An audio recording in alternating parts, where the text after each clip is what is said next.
Friends இன்னைக்கு வந்து நாங்கள் எங்கே வந்திருக்கோன்னா நாகராஜர் கோயில் வந்திருக்கோம். இது எங்கே இருக்குன்னா நாகர்கோவில், கன்னியாகுமரி மாவட்டத்தில் நாகர்கோவில் இருக்குது.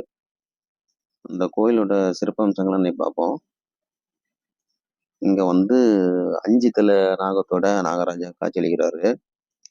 இங்கே வந்து தோஷங்கள் என்ன தோஷங்கனாலும் இங்கே வந்து பரிகாரம் பண்ணால் இங்கே வந்து நல்லதே நடக்கும். நாகராஜர்களுக்கு வந்து பாம்பு கோயில்னா இங்கே தான், அதாவது தமிழ்நாட்டிலேயே பெரிய கோயில் நாகராஜா கோயில்னா அங்கே தான்.